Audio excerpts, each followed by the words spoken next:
بسم الله الرحمن الرحیم الحمد للہ والصلاة والسلام علی رسول اللہ وعلی آلہ واصحابہ اجمعین اما بعد۔ ناظرین کرام السلام علیکم ورحمۃ اللہ وبرکاتہ۔ تفہیم دین کی اس بزم کے ہمراہ ہم آپ کی خدمت میں حاضر ہیں۔ آج کی اس ملاقات میں ہمارے ساتھ تشریف فرما ہیں محترم مہمان جناب شیخ سرور عالم صاحب، جو کہ معروف علمی شخصیت ہیں۔ تو آئیے ناظرین، ہم آپ مل کر اپنی اس بزم میں انہیں خوش آمدید کہتے ہیں۔ السلام علیکم شیخ۔ وعلیکم السلام ورحمۃ اللہ وبرکاتہ۔ ہمارے پروگرام میں آپ تشریف لائے، جس پر ہم آپ کے انتہائی شکر گزار ہیں، اور یہ کہ جزاکم اللہ خیرا۔ بارک اللہ فیکم، اور اللہ تعالیٰ سے دعا ہے کہ ہمیں توفیق دے کہ ہم اس مجلس کے اندر صحیح باتیں پیش کریں اور جس سے لوگ مستفید ہوں اور ہمارا بھی فائدہ ہو۔ بارک اللہ فیکم، آمین یا رب۔ ناظرین کرام، جہاں تک تعلق ہے آج کی اس ملاقات میں موضوع گفتگو کا، تو حقیقت یہ ہے کہ اللہ سبحانہ و تعالی نے اپنی قدرت کاملہ سے اس کائنات میں بہت سی ایسی مخلوقات پیدا فرمائی ہیں جو کہ ہم انسانوں کو یہاں اس دنیا کی زندگی میں رہتے ہوئے جنہیں دیکھنا ہمارے لیے ممکن نہیں ہے۔ اور انہی مخلوقات میں سے ایک مخلوق کے جس کا نام ہے ملائکہ، یعنی فرشتے۔ یہ ملائکہ کیا چیز ہیں، اور یہ کہ اس بارے میں کیا تفصیلات ہیں، پھر مزید یہ کہ بطور خاص اس چیز کا ہماری دینی و روحانی اور ایمانی زندگی کے ساتھ بہت ہی بڑا اور گہرا تعلق بھی ہے۔ لہذا مسلمان ہونے کی حیثیت سے اس بارے میں ضروری معلومات ہونی چاہیے۔ تو اسی سلسلے میں آج ہم نے اپنے معزز مہمان کو یہاں دعوت سخن دی ہے۔ تو آئیے ناظرین، اس سلسلے میں انہی کی زبانی تفصیلات سنیں اور رہنمائی حاصل کریں۔ محترم، سب سے پہلے تو آپ سے ہماری یہی گزارش ہوگی کہ ملائکہ، اس کی لغوی اور اصطلاحی تعریف اگر ہم آپ کی زبانی سننا چاہیں تو کچھ ارشاد فرمائیے گا۔ جی، الحمدللہ والصلاة والسلام علی رسول اللہ سیدنا نبینا محمد وعلی آلہ وصحبہ اجمعین۔ ملائکہ لغوی یعنی لغت کے اندر جمع ہے ملک یا معلک کی۔ جی، عربی میں معلک ہے اصل، جی، اور اس کو مخفف کر کے کچھ جیسے معلک میں حمزہ ہے اس کو حذف کر کے ملک کر دیا گیا۔ جی، اور معلک یہ مفعال کے وزن پر ہے، جی، اور اس کی اصل ہے لعکہ، صحیح، علوکہ، معلوکہ، جی، یہ سب الفاظ ہیں اس کے، جس کا معنی ہوتا ہے رسالت کے، جی، بھیجنے کے۔ اور معلک یا ملک یہ اس کے معنی میں ہے جیسے مرسل، یعنی جس کو بھیجا گیا ہو۔ جی، رسول بھی، جی، صحیح، قاصد، رسول، مرسل یا بھیجا ہوا، پیغام لے جانے والا، پیغام لے جانے والا، پیغامبر۔ جی، جی، تو یہ اس کا لغوی معنی ہوا۔ صحیح۔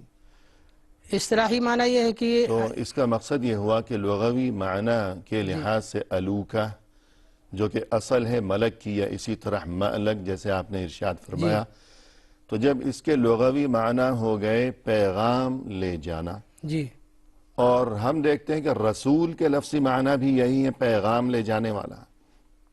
تو اب ملک جو کہ علوکہ سے ہے یعنی پیغام لے جانے والا، اور رسول جو کہ رسالہ سے ہے یعنی پیغام لے جانے والا، لہذا یہی وجہ ہے کہ قرآن کریم میں ہم دیکھتے ہیں کہ رسول کا لفظ بسا اوقات فرشتے کے لیے بھی استعمال کیا گیا ہے، جی، کہ جس طرح جو انسانی آبادی میں سے جو انبیاء کرام اور رسول تھے علیہم السلام، لیکن اس کے ساتھ ساتھ چونکہ لغوی معنی ایک ہے دونوں کا، لہذا فرشتے کے لیے بھی رسول کا لفظ قرآن میں استعمال ہوا ہے۔ جی، کچھ مثالیں اگر آپ بیان فرمائیں مگر آپ کے ذہن میں ہو، جی، مثلا یہ کہ اِنَّهُ لَقَوْلُ رَسُولٍ کریم، جی، جی، سورۃ التکویر میں ہے جی، کہ یہ قرآن، یہ تو قول ہے رسول کا جو کہ بہت ہی کریم ہے، باعزت ہے، جی تو وہاں رسول سے مراد جبریل علیہ السلام ہے، جی جی نہ کہ رسول صلی اللہ علیہ وسلم۔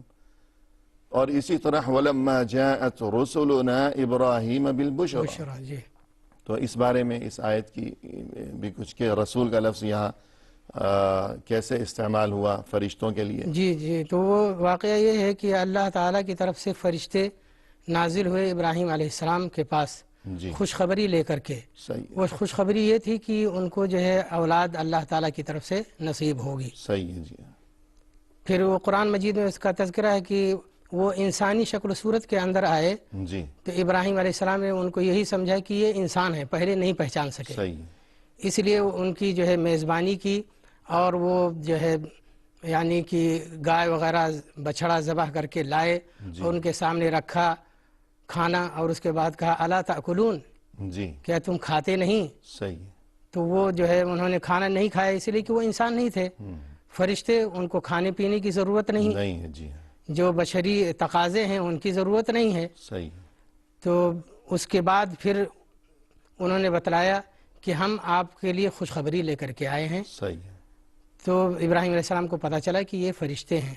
البتہ یہاں پر یہ جان لینا چاہیے کہ رسول کا لفظ فرشتے کے لیے بھی استعمال ہوتا ہے اور جو بشری رسول ہیں ان کے لیے بھی، لیکن ملک کا جو لفظ ہے وہ صرف وہ فرشتے صرف فرشتے کے لیے ہے۔ تو الغرض کہنے کا مقصد یہ تھا کہ چونکہ لغت کی روح سے رسول اور ملک ہم معنی ہے، یعنی جسے پیغام دے کر بھیجا گیا ہو، جی جی تو قرآن کریم میں متعدد مقامات پر باقاعدہ رسول کا لفظ فرشتوں کے لیے بھی استعمال ہے کیا گیا ہے۔ جی جی حتی اذا جاء احدکم الموت توفتہ رسولنا، رسولنا جی کہ جب کسی کی موت کا مقرر وقت آ پہنچتا ہے تو ہمارے رسول اس کے قریب پہنچ کر اس کی جان قبض کر لیا کرتے ہیں۔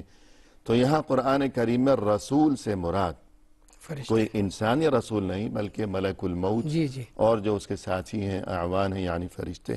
تو مقصد یہی ہوا کہ رسول اور ملک لغت کی روح سے دونوں ہم معنی ہیں، جی یعنی پیغام لے جانے والے۔ اب آگے اگر اصطلاحی اور شرعی تعریف ملک کی کیا ہوگی؟ جی تو فرشتے حقیقت میں ایک نورانی مخلوق ہیں، جی یعنی جسم والے ہیں، وہ بولنے والے ہیں، جی عاقل ہیں، صحیح اور جو ہے اللہ تعالیٰ نے ان کو اس لیے بنایا ہوا ہے تاکہ وہ اللہ تعالیٰ کے احکام کی تنفیذ کریں، صحیح کچھ جو دنیا کے اندر کام ہو رہے ہیں ان کی تنفیذ کرنے کے لیے، جی اور انبیاء اور رسول کے پاس وحی اور اللہ تعالیٰ کا پیغام پہنچانے کے لیے۔ جی کائنات میں جو کچھ ہو رہا ہے، جی جی کبھی سبزہ اگانا ہے، کبھی بارش برسانی، کبھی زلزلہ، جی کبھی طوفان، تو یہ تمام کام اللہ کے حکم سے انجام دینے کے لیے فرشتوں کو مقرر کیا گیا۔ اور اسی طرح جو انسانوں میں سے انبیاء کرام مختلف زمانوں میں آتے رہے، ان کی جانب اللہ کی طرف سے وحی پہنچانے کی غرض سے۔ اب یہ ارشاد فرمائیے گا کہ فرشتوں پر ایمان، جی تو دینی نقطہ نظر سے اس کی کیا اہمیت ہے؟ جی اس کو اللہ تعالیٰ نے قرآن مجید میں خود ہی واضح کر دیا ہے، جی اور یہ بتلا دیا ہے کہ حدیثوں کے اندر بھی کہ ملائکہ پر ایمان، فرشتوں پر ایمان، یہ جو ہمارے لیے ایمان کے 6 ارکان ہیں ان میں سے دوسرا رکن ہے۔ جی اللہ تعالیٰ پر ایمان کے بعد فرشتوں پر ایمان لانا ضروری ہے، جی اور اس کا مقام اور مرتبہ یہ ہے کہ جو شخص ملائکہ پر ایمان رکھے گا وہی مومن کہلائے گا، جی اور جو اس کا انکار کرے گا، ملائکہ پر ایمان نہیں رکھے گا، وہ مومن نہیں ہے۔ جی اللہ تعالیٰ نے قرآن مجید میں ارشاد فرمایا آمن الرسول بما انزل الیہ من ربہ والمؤمنون کل آمن باللہ وملائکتہ وکتبہ ورسلہ لا نفرق بین احد من رسلہ۔ اللہ تعالیٰ نے اس میں فرمایا کہ آمن الرسول، کہ رسول ایمان لائے، بما انزل الیہ من ربہ، جو ان کی طرف اللہ تعالیٰ کی طرف سے نازل ہوا ان پر، اور مومنین بھی اس پر ایمان لائے۔ جی کل آمن باللہ وملائکتہ وکتبہ، ہر ایک ان میں سے اللہ تعالیٰ پر ایمان لایا اور اس کے فرشتوں پر ایمان لایا جی اور رسولوں پر ایمان لایا جی کتابوں پر اور کتابوں پر ایمان لایا۔ تو اس آیت کے اندر یہ بتلا دیا کہ ایمان فرشتوں پر ضروری ہے اور ایمان کا جز ہے. صحیح ہے جی.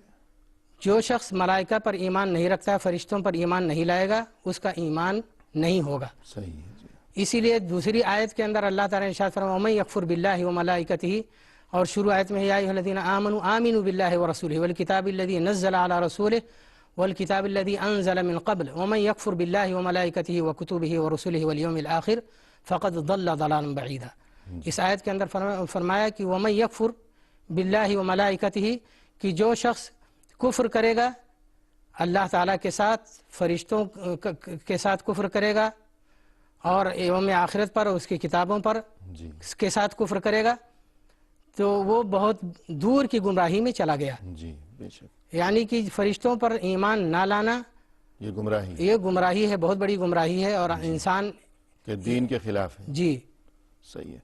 اور جب حدیث جبریل میں رسول صلی اللہ علیہ وسلم سے استفسار کیا گیا کہ مل ایمان، تو اس موقع پر آپ صلی اللہ علیہ وسلم نے جو ایمان کی تعریف بیان فرمائی جی تھی، وہ بھی ارشاد فرمائیے گا. جی اس میں کہ ان تؤمن باللہ وملائکتہ وکتبہ ورسلہ والیوم الآخر جی وبالقدر خیرہ وشرہ.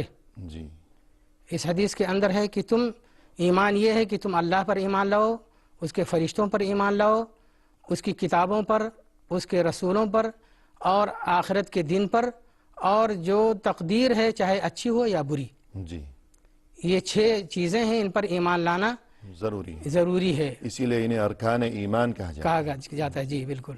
جزاکم اللہ خیر.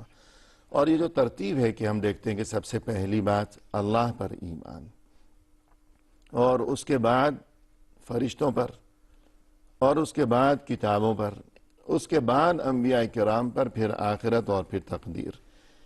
تو انبیاء کرام علیہ السلام سے پہلے یہ جو چیزیں ہیں کہ اللہ کے بعد فرشتے، پھر کتابیں، تو اس میں یہی حکمت پوشیدہ ہے کہ انبیاء کرام پر اگر ایمان قبول کیا جائے گا تو انبیاء کرام علیہ السلام کو نبوت جو عطا کی گئی ہے وہ نبی کیسے بنے؟ جی وہ ان کی طرف وحی نازل کی گئی ہے فرشتوں کے ذریعے. جی ہاں، اس وحی کا نام ہے کتاب، یعنی کتاب بھی ہے اور کتاب سے خارج بھی ہے بہرحال. اور وہ وحی لائے کون ہے؟ وہ فرشتے لائے ہیں. جی بالکل.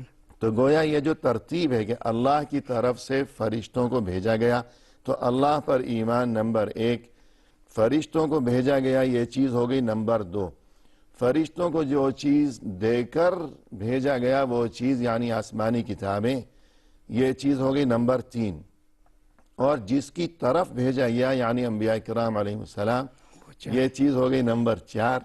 اور پھر اس کے بعد ہم جو ان انبیاء کرام علیہ السلام کی تعلیمات کے مطابق زندگی بسر کریں گے، پھر اگلی دنیا کی طرف منتقل ہو جائیں گے، پھر آخرت میں جو حساب و کتاب ہوگا وہ چیز ہو گئی نمبر 5. اور یہ کہ اس کے علاوہ جو تقدیر پر ایمان ہے وہ چیز ہو گئی نمبر 6. جی تو یوں یہ بنیادی ارکان ہیں ایمان کے کہ جن کی بہت بڑی اہمیت ہے، اور جن پر مکمل ایمان کے بغیر کسی کا ایمان محقق اور درست نہیں ہو سکتا. اور انہی میں سے ایک چیز ہے ملائکہ یعنی فرشتوں پر ایمان. فرشتوں پر ایمان کیسے محقق ہوگا؟ جی ہمیں کیا سوچ رکھنا ہوگی؟ کیا ایمان، اس سے مراد کیا ہے؟ ایمان 2 قسم کا ہے جی ان کے اوپر، یعنی کہ ایک ہے ایمان مجمل، جی یعنی مختصر طور پر ایمان لانا، جی ہاں، اور ایک ہے تفصیلی.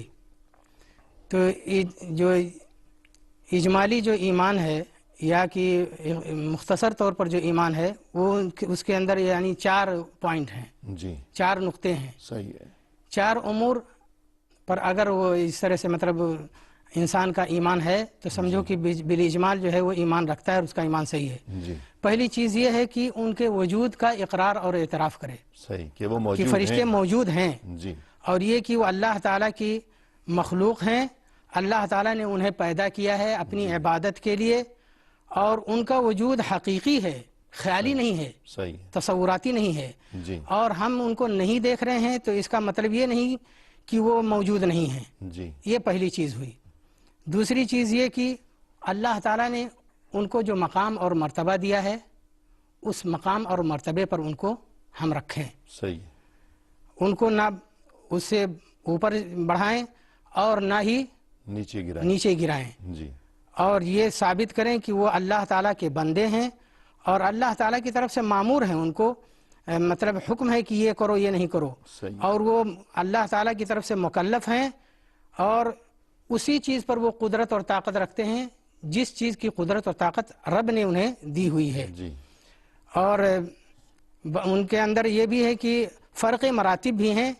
جی، اس بارے میں بعد میں آگے تفصیلی جی بات چلائیں گے۔ جی تو ملائکہ پر ایمان کے حوالے سے سب سے پہلی ایک بات تو یہ ہو گئی کہ گویا کہ فرشتے ہر جگہ موجود ہیں۔ جی اب جیسے آپ نے یہ گفتگو فرمائی تھی کہ کوئی خیالی یا تصوراتی دنیا کی باتیں نہیں ہیں، جی جی تو فی الحال آپ کی اجازت سے وقفہ لے لیں، اس کے بعد گفتگو کو آگے بڑھائیں گے۔ ناظرین کرام، لیتے ہیں مختصر سا وقفہ، ہمارے ساتھ ہی رہیے گا۔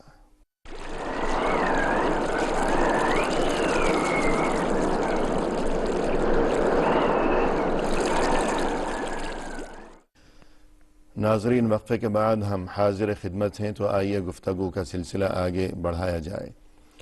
شیخ، وقفے سے قبل گفتگو یہ چل رہی تھی کہ فرشتوں کا وجود اور پھر ان پر ایمان، تو یہ فرشتوں کی دنیا یہ کوئی تصوراتی دنیا نہیں ہے، جی جی بلکہ اسی حقیقت کی دنیا میں جیسے ہم گھوم پھر رہے ہیں اسی طرح وہ بھی ہمارے ساتھ ارد گرد موجود ہیں، لیکن ہم انہیں دیکھ نہیں سکتے۔ اگر کوئی یہ کہے کہ کس طرح فرشتے موجود ہیں، کہاں ہیں، نظر تو آتے نہیں ہیں، تو آج کل کے زمانے میں تو یہ معاملہ اور بھی آسان ہو گیا کہ انسان کسی جگہ موجود ہوتا ہے اور اسے کچھ نظر نہیں آ رہا، لیکن وہاں بہت سی جو نئی ایجادات ہیں فنی ٹیکنیکل، وہاں وائی فائی کے سگنلز بھی ہوتے ہیں جی جی جن کے ذریعے آپ دنیا بھر سے رابطہ قائم کرتے ہیں۔ تو یوں یہ چیزیں آج کل کے زمانے میں تو اور زیادہ ان کو سمجھنا اور ان کا اقرار اور تصدیق آسان ہو گئی ہے۔ جی جی تو اب آپ یہ ارشاد فرمائیے گا کہ اجمالی ایمان تو فرشتوں پر یہ ہو گیا کہ فرشتے موجود ہیں، جی اور ان کی کتنی تعداد ہے وہ اللہ ہی بہتر جانتا ہے، وما یعلم جنود ربک الا ہو۔ لیکن بہت سے فرشتے ایسے ہیں کہ جن کا قرآن میں یا حدیث میں نام لے کر یا اس کام کا تذکرہ کر کے جو اس فرشتے کے ذمے اللہ کی طرف سے لگایا گیا ہے، تذکرہ کیا گیا ہے، یا تو نام لے کر، یا نام تو نہیں لیا گیا لیکن اس کام کا تذکرہ کیا گیا ہے کہ جو کسی فرشتے کے ذمے لگایا گیا ہے، تو اس سے اس فرشتے کا وجود ثابت ہوا۔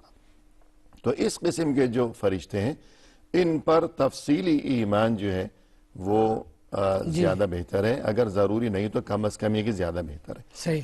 تو ایسے کچھ فرشتے جن کا نام یا کام کے حوالے سے یا قرآن میں یا حدیث میں تذکرہ موجود ہو، تو اس بارے میں ارشاد فرمائیے۔ جی جی، تو اس کے بیان سے پہلے کچھ باتیں عرض کرنا ضروری سمجھتا ہوں۔ صحیح، پہلی بات تو آپ نے جو یہ کہا کہ آج کل ٹیکنالوجی صحیح کی دنیا ہے صحیح، اور بہت سارے اعتراضات ویسے ہی ختم ہو گئے۔ جی ہاں، اس سے پہلے بھی یہ اعتراض اس کے اوپر کرنا کہ ہمیں فرشتے نظر نہیں آتے ہیں اس لیے ان کا وجود نہیں ہے، صحیح ہے، یہ غلط ہے۔ بالکل، اس لیے کہ خود انسان کے اپنے جسم کے اندر کتنی ایسی چیزیں ہیں کہ لوگ اس کا وجود ثابت کر رہے ہیں حالانکہ نہیں دیکھ رہے ہیں۔ صحیح ہے، انسان کے اندر عقل ہے، سوچتا ہے، سمجھتا بوجھتا ہے، خیر و شر کی تمیز کر سکتا ہے، جی، وہ عقل کیسی ہے؟ نظر نہیں آتی، نظر نہیں آتی۔ اس سے بھی بڑھ کر جو روح ہے، روح ہے کہاں ہے انسان کے اندر، وہ کہاں ہے؟ جی اسی روح کی وجہ سے انسان زندہ ہے، جی، لیکن وہ نظر نہیں آتی، صحیح ہے، تو اب اس کا بھی انکار کرنا چاہیے۔ جی، کیونکہ نظر نہیں آتی، نظر نہیں آتی، لیکن انکار ممکن نہیں، ممکن نہیں ہے۔ صحیح ہے، تو یہ ساری چیزیں خود ہیں، انسان کے جسم کے اندر کئی اتنی چیزیں ہیں جی، کہ جس کے اوپر انسان سوچے تو یہ سارے اعتراضات ختم ہو جائیں گے۔ لیکن اب دور حاضر میں مزید یہ معاملہ واضح ہو گیا ہے۔ بالکل، صحیح، اور یہ چیزیں غیبیات میں سے ہیں، جی، غیبی امور میں سے ہیں، جی، اور ان پر ایمان لانا، قرآن اور حدیث کے اندر جو غیبی امور ہیں ان پر ایمان لانا، یہ بہت ہی بڑا مقام اور مرتبے والا ایمان ہے۔ صحیح ہے، اصل ایمان یہی ہے۔ قرآن کریم کی بالکل ابتدا میں ہی فرما دیا کہ الذین یؤمنون بالغیب، بالکل صحیح، سورہ بقرہ کے بالکل شروع میں۔ اور یہ اللہ تعالیٰ نے ابتلا آزمائش کے طور پر یہ غیبی امور ذکر کیے ہیں جی، کہ جس سے اہل ایمان و غیر مومن کے درمیان فرق کیا جا سکے۔ سبحان اللہ، جو پکا ایمان والا ہوگا وہ ان غیبی امور کے اوپر ایمان رکھے گا، کیونکہ اس کا تذکرہ قرآن اور حدیث کے اندر ہے، بالکل، اللہ تعالیٰ نے بتلایا ہے، اس کے رسولوں نے بتلایا ہے۔ جی، وہ ایک دعا بھی ہے نا کہ قرآن کریم میں ربنا اننا سمعنا منادیا ینادی للایمان ان آمنوا بربکم فآمنا، کہ اہل ایمان یوں بھی دعا کیا کرتے ہیں کہ اے ہمارے رب، ہم نے ایک پکارنے والے کو یوں کہتے ہوئے سنا، یعنی رسول صلی اللہ علیہ وسلم کو، کہ ان آمنوا بربکم، کہ اپنے رب پر ایمان قبول کر لو، تو بس ان کی پکار کی وجہ سے ہم ایمان قبول کر چکے.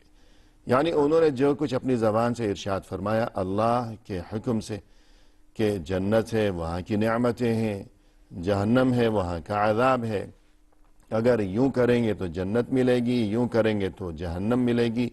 ہم نے کچھ نہیں دیکھا، نہ جنت دیکھی، نہ وہاں کی نعمتیں، نہ جہنم، نہ وہاں کا عذاب، بس ان کی زبانی ایک بات سنی اور آنکھوں سے دیکھے بغیر ہم نے سر تسلیم خم کیا.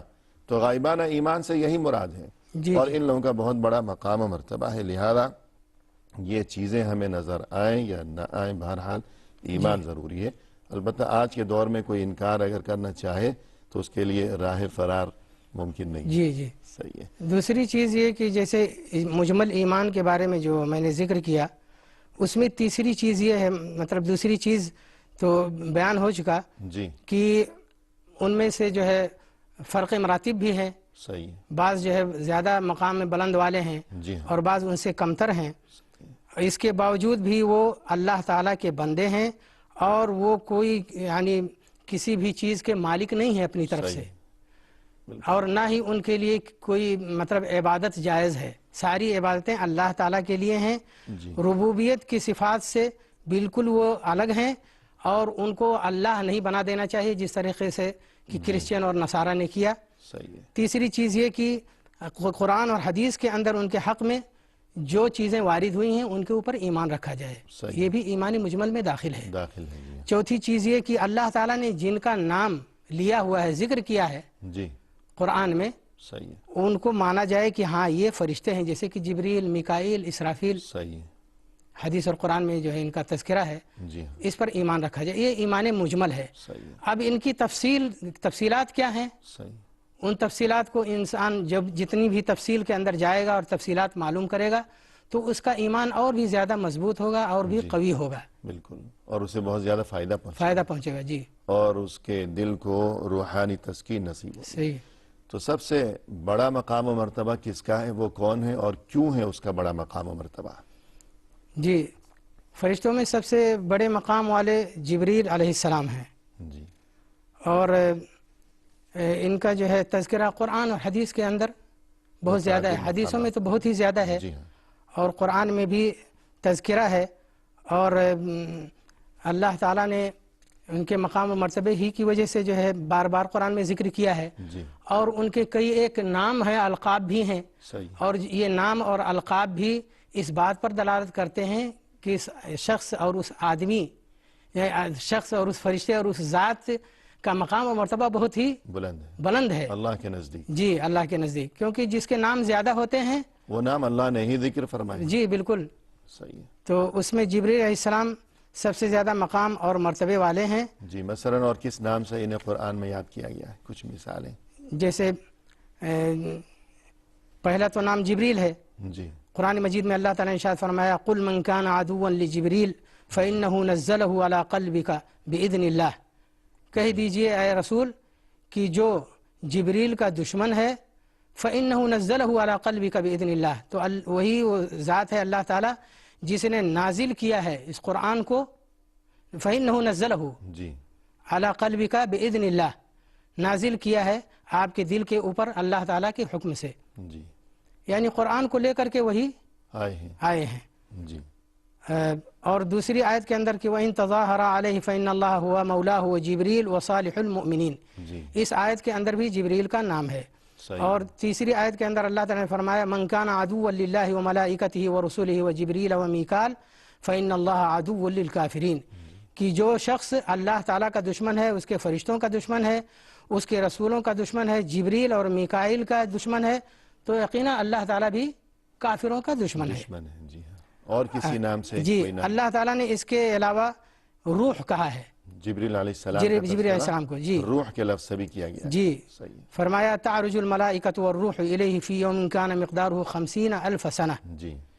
اس آیت کے اندر جبریل علیہ السلام کو روح کہا گیا. اور اسی طرح سورۃ القدر میں جی فرمایا ایک اور آیت میں یوم یقوم الروح والملائکۃ صفا لا یتکلمون الا من اذن له الرحمن. جی سورہ نبأ میں. سورہ نبأ میں جی. اسی طرح سے تیسری آیت میں تنزل الملائکۃ والروح فیہا باذن ربہم من کل امر. جی سورۃ القدر میں. جی. اور ایک آیت میں فارسلنا الیہا روحنا. جی. اس آیت کے اندر بھی مذکور جبریل علیہ السلام ہی ہیں. اور روح کا لفظ استعمال کیا ہے. جی حضرت مریم کے قصے مریم میں. علیہ السلام. جی جی صحیح ہے. تو روح کے لفظ سے بھی تذکرہ کیا گیا جبریل علیہ السلام کا قرآن کریم میں. جی. اور الروح الامین کے نام سے بھی یاد کیا گیا. جی بالکل. جیسے کہ آیت میں ہے نزل به الروح الامین علی قلبک لتکون من المنذرین بلسان عربی مبین. صحیح. سورۃ الشعراء میں. جی. اسی طرح سے روح القدس کا لفظ بھی استعمال ہوا ہے، نام آیا ہے. جی. وآتینا عیسی ابن مریم البینات وأیدناہ بروح القدس. جی سبحان اللہ. اور شدید القوا بھی. شدید القوا بھی یہ صفات ہیں. جی ہاں. جی. علمہ شدید القوا. ذو مرۃ فاستوى. جی کہ بہت ہی طاقتور ہیں وہ. جی. یعنی جبریل علیہ السلام. تو گویا جبریل علیہ السلام سر فہرست ہیں تمام ملائکہ میں، اور ان کا مقام و مرتبہ تمام ملائکہ میں سبھی سے بڑا مقرر کیا گیا ہے خود اللہ عز و جل کی جانب سے. اب ان کا کام کیا ہے جبریل علیہ السلام کا؟ جبریل علیہ السلام کا کام جو یہ ہے اللہ تعالیٰ کی عبادت کے بعد اللہ تعالیٰ کے اوامر کی تنفیذ اور انبیاء اور رسول کی طرف خاص طور سے رسالت اور نبوت اور پیغام لے جانا. جی یعنی ان کا اہم ترین کام یہی جی ہے کہ وحی لے کر آنا. جی بالکل. اور اس کے بعد جبریل علیہ السلام کے حوالے سے کچھ اور گفتگو کریں گے، لیکن پہلے میکائیل علیہ السلام، تاکہ پھر دونوں میں ایک موازنہ.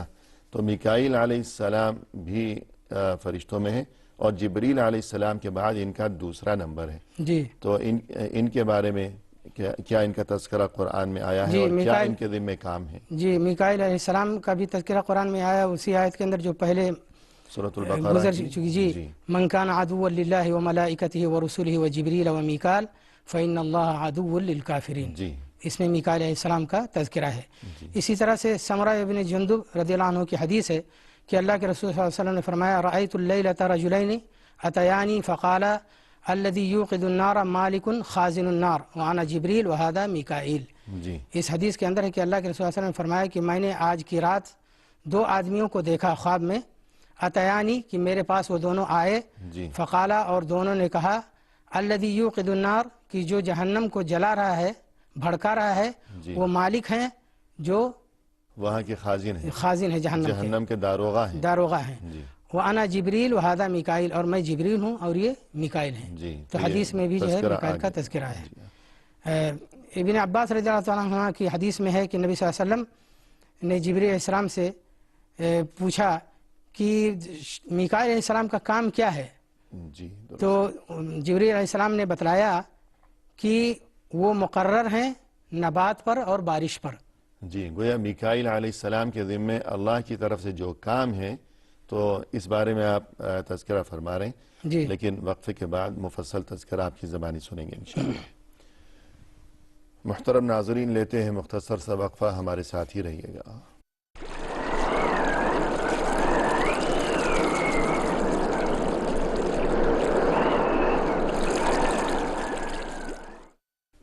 ناظرین کرام، وقفے کے بعد ہم حاضر خدمت ہیں. آئیے اس سلسلے کو اب پائے تکمیل تک پہنچانے کی غرض سے اپنے مہمان کی طرف رجوع کیا جائے. شیخ، وقفے سے قبل گفتگو یہ چل رہی تھی کہ تمام ملائکہ میں سب سے اعلیٰ اور بلند ترین مقام و مرتبہ اللہ عز و جل کی طرف سے عطا کیا گیا جبریل علیہ السلام کو. جی. اور ان کے بعد دوسرا نمبر ہے میکائیل علیہ السلام کا. اور تذکرہ آپ نے آغاز فرمایا تھا کہ میکائیل علیہ السلام کے ذمے اللہ کی طرف سے جو کام مقرر کیا گیا ہے وہ کیا کام ہے، مکمل فرمائیے. جی. تو جیسے کہ ابن عباس رضی اللہ عنہ کی حدیث میں ہے کہ نبی صلی اللہ علیہ وسلم نے جبریل علیہ السلام سے پوچھا جی کہ میکائیل علیہ السلام کا کام کیا ہے، تو جبریل علیہ السلام نے فرمایا کہ علی النبات والقطر، جی کہ ان کا کام ہے یہ نباتات جو ہیں، جو سبزہ اگانا ان کا کام ہے، جی اور بارش برسانا اللہ تعالیٰ کے حکم سے، جی یہ ان کا کام ہے۔ صحیح ہے۔ تو اس سے پہلے تذکرہ یہ ہوا تھا کہ جبریل علیہ السلام جن کا مقام و مرتبہ بلند ہے، ان کے ذمے کام ہے انبیاء کرام علیہم السلام کی طرف اللہ عز و جل کی جانب سے پیغام اور وحی لے کر آنا، اور پیغام اور وحی جو اللہ کی طرف سے الہامی کتابیں، آسمانی کتابیں، اگر غور کیا جائے تو یہ بات سمجھ میں آئے گی کہ اس چیز کا تعلق مثلا قرآن کریم ہے یا گزشتہ کتابیں آسمانی، تو اس چیز کا تعلق انسان کے لیے روحانی زندگی سے، جی جبکہ میکائیل علیہ السلام کے ذمے وہ کام ہے جس کا تعلق انسانوں و دیگر تمام مخلوقات کے لیے جسمانی زندگی سے ہے، مادی زندگی، جی کہ پانی برسانا آسمان سے، بارش، پھر اس کے بعد سبزہ رزق اگانا، کہ اس میں بدنی اور جسمانی مادی ظاہری جو زندگی ہے اس کا انتظام، یہ کام ہے میکائیل علیہ السلام کا، جبکہ جبریل علیہ السلام کا کام ہے جس کا تعلق ہے روحانی زندگی سے، کہ وحی لانا، کتاب لانا۔ تو روحانی زندگی کی اہمیت زیادہ ہے یا جسمانی زندگی کی اہمیت ظاہر سی زیادہ ہے؟ بات ہے کہ انسان کا جسم تو ایک خول ہے، ایک لفافہ ہے، جی اور لفافے کے اندر جو چیز ہوتی ہے، صحیح ہے، جو اندر ہے، اندر جو جوہر پیغام وہ ہوتا ہے، ہے، جی جو مضمون ہے، صحیح ہے، وہ حقیقت اور اصل وہ چیز ہے، اس کی قیمت ہوتی جی ہے، ہاں، نہ کہ اوپر کے خول کی، نہ کہ اوپر کے خول کی۔ صحیح ہے۔ اور اسی لیے اللہ آسان الفاظ میں خول کی بجائے یوں کہہ دیا جائے کہ پیکنگ جی ہے جی نا، تاکہ بالکل، سب لوگ سمجھ جائیں۔ پیکنگ کوئی پارسل آیا ہے جی جی تو اس کی پیکنگ کی کوئی قیمت نہیں ہے، بلکہ اسے احتیاط سے کھولا جائے گا کہ اندر جو چیز آئی ہے، وہ خراب نہ ہو، جی، کہ اصل وہ چیز ہے۔ جی تو اسی جسم جو ہے یہ پیکنگ ہے۔ جی بالکل، دیکھیں اسی لیے اللہ تعالیٰ نے قرآن مجید کو بھی روح کہا، صحیح ہے، وحی کو، جی ہاں، اور جبریل السلام کو بھی روح کہا، بالکل، اس لیے کہ جبریل السلام وہ روح لے کر کے آتے ہیں جو حقیقت میں روح ہے، جی یعنی اللہ تعالیٰ کی وحی ہی روح ہے انسان کے لیے حقیقی جی ہاں، معنوں میں، وَكَذَلِكَ أَوْحَيْنَا إِلَيْكَ رُوحًا من مِّنْ امرنا، أَمْرِنَا، جی ہاں، اور جس شخص کی روح جو حقیقی روح ہو وہ مردہ ہو، اگر جی تو اس وہ کے اندر لاش ہے، دین اور ایمان نہ ہو صحیح ہے، تو سمجھو وہ اگرچہ زندہ ہے دنیا کے اندر جسم کے ساتھ، جی، لیکن وہ مردہ ہی ہے۔ مردہ ہے، أَوَ مَنْ كَانَ مَيْتًا فَأَحْيَيْنَا، جی بالکل، صحیح ہے، تو چلتی پھرتی لاش ہے۔ جی بالکل، تو روحانی زندگی کی قیمت زیادہ ہے جسمانی زندگی سے۔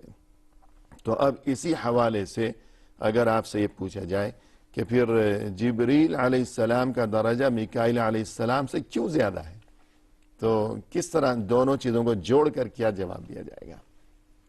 اس سے تو بالکل واضح ہے کہ جی جبریل علیہ السلام کا مقام اور مرتبہ بہت ہی زیادہ ہے، زیادہ ہے، اس لیے کہ ان کا جو کام ہے جی اس کام کا مرتبہ زیادہ ہے۔ وہ زیادہ مرتبہ ہے، وہ کام زیادہ اہم ہے، جی، کہ جبریل علیہ السلام کا کام ہے وہ چیز لانا جس کا تعلق انسان کی روحانی زندگی سے، میکائیل علیہ السلام کے ذمہ وہ کام ہے جس کا تعلق انسان کی جسمانی زندگی سے، رزق، کھانا پینا۔ بالکل، تو روحانی زندگی کی زیادہ قیمت ہے بنسبت اس جسمانی زندگی کے۔ تو یہی وجہ ہے کہ ہم دیکھتے ہیں کہ ہمیشہ جبریل علیہ السلام کا تذکرہ قرآن کریم میں مقدم رکھا گیا، جی پہلا درجہ ان کا ہے، اس کے بعد میکائیل علیہ السلام کا درجہ ہے، کیونکہ روح کی قیمت جسم کی بنسبت زیادہ ہے۔ تو یہ دو کے بارے میں آپ نے تذکرہ فرمایا، جبریل علیہ السلام جی شیخ، اور میکائیل۔ جی ہاں، اسی لیے کسی شاعر نے کہا عربی نے کہ یا خادم الجسم جی، کم تسعى لخدمته اتطلب الربح مما فيه خسران سبحان اللہ، اقبل على النفس واستكمل فضائلها جی، فانت بالروح او بالنفس لا بالجسم انسان۔ سبحان اللہ، جی ہاں، ترجمہ فرما دیجیے گا۔ اس شعر کا مطلب یہ ہے کہ اے جسم کی خدمت کرنے والے، جی کتنی تو اس کی خدمت کرے گا، جی، یعنی کیا تو خدمت سے کیا مراد مثلا؟ یعنی کہ کتنا تو اس کو پالے گا، بڑھائے گا، جسم کی حفاظت کرے گا، اور اسی کے لیے دن رات جو ہے کوشش کرے گا، محنت کرے گا، روح کبھی کی کھانے پینے کے چکر میں رنگ برنگے لذیذ کھانے، لذیذ کھانے اور بہترین پہننا، کبھی بناؤ سنگھار، آرام کرنا، جی ہاں، تو اس کی خدمت میں لگا رہے گا۔ اتطلب الربح مما فيه خسران، کیا تم اس چیز سے فائدہ حاصل کرنا چاہتے ہو جس کے اندر نقصان ہی ہے؟ جی ہاں، فائدے کا سوال ہی نہیں، فائدہ کا سوال ہی نہیں ہے. روح کی طرف تم توجہ نہیں کرتے ہو، صرف جسم کو پال رہے ہو، اس میں تو صرف نقصان ہی ہے. جی ہاں. اقبل علی النفس، یہ ہے کہ شعر میں کہ اقبل علی الروح جی واستکمل فضائلہا، صحیح ہے. کہ روح اور نفس کی طرف توجہ کرو اور اس کے فضائل کو مکمل کرو. جی فانت بالروح لا بالجسم انسانو، تم نفس اور روح سے انسان ہو، جسم سے انسان نہیں ہو. سبحان اللہ. کیونکہ جسم جتنا بھی موٹا ہو جائے، بڑا ہو جائے، انسان نہیں ہوتا جب تک کہ روح اس کی قوی نہ ہو، روح کے اندر ایمان نہ ہو، دین نہ ہو. کیونکہ ہم دیکھتے ہیں کہ اس دنیا کے اندر بھی ہاتھی بہت بڑے جسم والا ہے، صحیح. لیکن وہ انسان نہیں ہو سکتا. بالکل. اونٹ بہت بڑا ہے، جی ہاں. انسان نہیں ہو سکتا ہے. صحیح ہے. کتنے ایسے جانور ہیں جو انسانوں سے بہت زیادہ کھانے والے ہیں، جی طاقتور ہیں. طاقتور ہیں، لیکن انسانیت کی کوئی چیز نہیں ہے ان کے اندر. بالکل. تو اس لیے اور انسان قیمت جو ہے وہ انسانیت سے ہے، جی نہ کہ جسمانی معاملے سے. بالکل جسامت کی کوئی قیمت نہیں ہے. کوئی قیمت نہیں ہے. صحیح ہے. بہت اچھی بات آپ نے. تو پھر لہذا بات وہی آ گئی کہ جبریل علیہ السلام کا مقام و مرتبہ زیادہ ہے، اس لیے کہ ان کے ذمہ کام وہی ہے کہ جس کا تعلق روح سے ہے. جی جی اور میکائیل علیہ السلام کا درجہ کم ہے، اس لیے کہ ان کے ذمہ وہ کام ہے جس کا تعلق جسم سے ہے. تو ان دونوں جلیل القدر ملائکہ کرام علیہم السلام کے بارے میں آپ نے گفتگو فرمائی، تو مزید کچھ فرمائیں گے یا آگے چلیں جی تیسرے کی طرف؟ اس کے بارے میں ایک حدیث اور آتی ہے جی میکائیل علیہ السلام کے تعلق سے. انس بن مالک رضی اللہ تعالیٰ عنہ کی حدیث ہے، نبی صلی اللہ علیہ وسلم سے روایت کرتے ہیں کہ اللہ کے رسول صلی اللہ علیہ وسلم نے فرمایا جبریل سے، مالی لم ارى میکائیل ضاحکا قط، کہ مجھے کیا ہے کہ میں نے میکائیل کو کبھی ہنستے ہوئے نہیں دیکھا. جی. قال ما ضحک میکائیل مذ خلقت النار، کہ میکائیل جب سے جہنم بنایا گیا، جب سے جو ہے میکائیل ہنسے نہیں. لا الہ الا لیکن یہ حدیث صحیح نہیں ہے، اللہ. جی یہ حدیث ضعیف ہے. صحیح. کس درجے میں؟ کچھ تو اس سے استشہاد ہو نہیں، سکتا ہوگا. استشہاد کے قابل بھی نہیں. کیوں؟ جی اس لیے کہ یہ سب غیبی امور میں سے عقائد کی چیزیں ہیں، صحیح. اور عقیدے میں ضعیف حدیث قابل اعتبار نہیں ہے. تو لہذا پھر اسے بیان کرنے کی ضرورت بھی نہیں ہے. تو پھر صرف تنبیہ کے لیے، صحیح ہے. جی کیونکہ بہت سارے لوگ جو ہے اس حدیث کو بیان کرتے ہیں، صحیح ہے. تو تنبیہ کے لیے صرف یہ میں نے ذکر کرنا چاہا. جی جزاکم اللہ خیر. تو گویا ان دونوں کے بارے میں گفتگو مکمل ہو گئی، جی جبریل علیہ السلام اور میکائیل علیہ السلام. تو تیسرے کی طرف بڑھا جائے. جی اسرافیل علیہ السلام، ان کے بارے میں آپ کیا تذکرہ فرمائیں گے؟ پہلی بات تو یہ کہ کیا ان کا نام ہے جی جی قرآن میں؟ جی جی تو اسرافیل علیہ السلام کا نام قرآن مجید میں مذکور نہیں ہے. نام نہیں ہے. نہیں ہے، نام نہیں مذکور ہے. کام ہے. کام ہے، صحیح ہے. لیکن وہ کام اور کس کا ہے؟ ہم نے یہ تذکرہ کیا تھا کہ ہر وہ فرشتہ جس کا تذکرہ یا قرآن میں یا حدیث میں یا اس کا نام لے کر کیا گیا ہو یا اس کے ذمہ جو کام ہے اللہ کی طرف سے اس کام کے حوالے سے تذکرہ کیا گیا ہو، تو اس پر تفصیلی ایمان ضروری ہے. جی جی تو بالکل. جبریل علیہ السلام اور میکائیل علیہ السلام کا تو نام بھی مذکور ہے، کام بھی مذکور ہے. جی اسرافیل علیہ السلام کا نام مذکور نہیں ہے، کام مذکور ہے. قرآن مجید میں نہیں مذکور ہے، حدیث میں ہے جی اسرافیل کا نام. تو ان کے بارے میں کیا تعارف آپ بیان فرمائیں گے؟ جی حدیث، صحیح حدیثوں کے اندر ان کا نام مذکور ہے. جیسے کہ عائشہ رضی اللہ تعالیٰ عنہ کی حدیث ہے کہ رسول اللہ صلی اللہ علیہ وسلم جب رات میں آپ تہجد کے لیے کھڑے ہوتے تھے تو دعا فرماتے تھے اللہم رب جبرائیل و میکائیل و اسرافیل جی فاطر السماوات والارض عالم الغیب والشہادہ انت تحکم بین عبادک فیما کانوا فیہ یختلفون اہدنی لما اختلف فیہ من الحق باذنک انک تہدی من تشاء الى صراط مستقیم. یہ دعا ہے اللہ کے رسول صلی اللہ علیہ وسلم تہجد میں کیا کرتے تھے، اور اس حدیث کے اندر اسرافیل کا تذکرہ موجود ہے. جی لیکن قرآن میں نہیں. قرآن میں نہیں ہے. البتہ قرآن میں ان کے ذمے جو کام اللہ کی طرف سے مقرر کیا، سپرد کیا گیا ہے، اس کام کے حوالے سے ان کا تذکرہ ہے. تو کیا کام ہے اسرافیل کا؟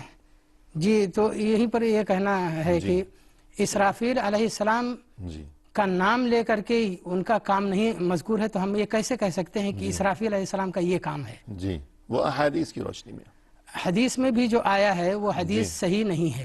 اچھا صحیح ہے. بہت سارے علماء جو ہے کہتے ہیں کہ اس میں جو یہ لفظ ہے کہ سور پھونکنے کا، کہ اسرافیل کا جو نام آیا ہوا ہے جی یہ نام جو ہے یہ زیادتی صحیح نہیں ہے. صحیح ہے، لیکن معروف یہی ہے کہ کوئی اور بھی یعنی سور پھونکنے کا جو کام ہم یہ نہیں کہہ سکتے کہ یہ اسرافیل کے سوا فلاں کے ذمہ. جی جی، اس بارے میں یہ اتنا تک آتا ہے جیسے کہ امام قرطبی رحمۃ اللہ علیہ نے جو مفسر ہیں مشہور، انہوں نے فرمایا کہ صرف اسلام کے اندر نہیں، جی تمام امتوں کے اندر اس بارے میں اجماع اور اتفاق ہے جی کہ اسرافیل علیہ السلام ہی سور پھونکیں گے. جی بالکل لیکن بہت سارے علماء کہتے ہیں کہ کس چیز پر یہ اجماع اور اتفاق ہے صحیح ہے جب کوئی نص نہیں صحیح. جی ہاں، تو لہذا ہم اتنی باریکی میں نہیں جائیں گے. جی جی، تو سور پھونکنے کا جو کام ہے تو اس بارے میں کچھ آیات و احادیث کا تذکرہ فرمائیے گا.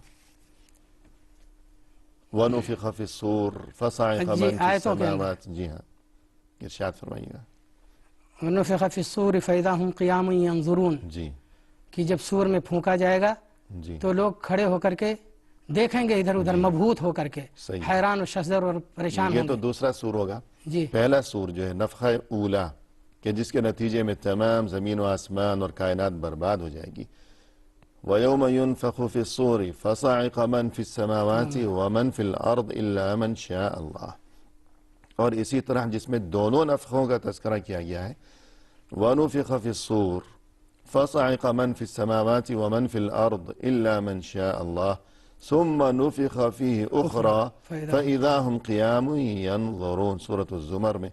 تو اس آیت کی تشریح فرمائیے گا. وَنُفِخَ فِي الصُّورِ، پہلا نفخہ، پھر اس کا نتیجہ کیا ہوگا، پھر دوسرا نفخہ، پھر اس کا نتیجہ کیا ہوگا. تو پہلے نفخے میں یہ ہوگا کہ ساری جو مخلوق ہے اللہ تعالیٰ کی وہ سب فنا ہو جائیں گی. صحیح ہے. یہاں تک کہ فرشتے وغیرہ سب جو ہے جی ختم ہو جائیں گے. البتہ مطلب جیسے کہ آیتوں کے اندر استثناء آیا ہوا ہے، الا من شاء ربک. صحیح ہے. تو خلاصہ یہ کہ الا من شاء الغرض اللہ. آپ کی اجازت سے جی کہ اسرافیل جو ہیں علیہ السلام یہ سور پھونکیں گے. پہلی بار سور پھونکیں گے تو تمام کائنات تباہ ہو جائے گی. دوسری بار سور پھونکیں گے تو تمام انسان دوبارہ زندہ ہو جائیں گے اللہ کے حکم سے. جی اور ایک حدیث بھی ہے بالکل مختصر، آپ بیان فرما دیجئے کہ کیف انعم وصاحب الصور قد التقمه واصغى سمعه وحنى جبهته. تو اس بارے میں جی جی، اس حدیث کے اندر یہ ہے کہ اللہ کے رسول صلی اللہ علیہ وسلم نے فرمایا کہ مجھے کیسے آرام ملے. جی اور جو صاحب القرن ہے، یعنی کہ جب وہ سینگ کے اندر سور پھونکیں گے، جی وہ جو ہے اپنے منہ کے اندر لگائے ہوئے ہیں اور اپنی پیشانی کو جھکائے ہوئے ہیں کہ کب اللہ تعالیٰ کی طرف سے حکم ہو جی اور میں سور پھونک مار دوں. تو الغرض اختتامی موقع پر خلاصہ یہ کہ جبریل علیہ السلام کا تعلق اس چیز سے ہے کہ ان کے ذمہ وہ کام ہے اللہ کی طرف سے جس کا تعلق انسان کی روحانی زندگی سے. جی میکائیل علیہ السلام کے ذمہ وہ کام ہے اللہ کی طرف سے جس کا تعلق جسمانی زندگی سے، انسانوں اور دیگر مخلوقات کے لیے، یعنی رزق انتظام. اسرافیل علیہ السلام کے ذمہ وہ کام ہے اللہ کی طرف سے کہ جس کا تعلق اس بات سے ہے کہ تمام زمین و آسمان، تمام انسان اور مخلوقات، ان کی موت واقع ہو جائے گی، سب فانی ہو جائیں گے. پھر دوبارہ جب یہ سور پھونکیں گے تو یہ انسان تمام یہ سب دوبارہ اٹھ کھڑے ہوں گے. تو پہلی زندگی کا خاتمہ اور پھر دوبارہ نئی زندگی کا آغاز اس چیز سے تعلق ہے اس کام کا جی جو اللہ کی طرف سے یہ تیسرے فرشتے، تیسرے نمبر کے اسرافیل علیہ السلام کے ذمہ ہے. پروگرام کے اختتام پر ہم تہ دل سے آپ کے شکر گزار ہیں کہ آپ تشریف لائے اور یہ کہ استفادے کا موقع دیا اور رہنمائی فرمائی. لہذا جزاکم اللہ خیرا. بارک اللہ فیکم. ناظرین کرام، اختتامی موقع پر تہ دل سے ہم آپ کے بھی شکر گزار ہیں کہ آپ نے ہمارا یہ پروگرام دیکھا اور یہ انتہائی اہم ترین موضوع اور یہ ہمارے محترم ترین مہمان، انشاءاللہ انہی کی زبانی آئندہ ملاقات کے موقع پر بھی یہی موضوع لیے ہوئے ہم حاضر خدمت ہوں گے. اس وقت تک کے لیے دیجیے ہمیں اجازت. فی امان اللہ وآخر دعوانا ان الحمد للہ رب العالمین.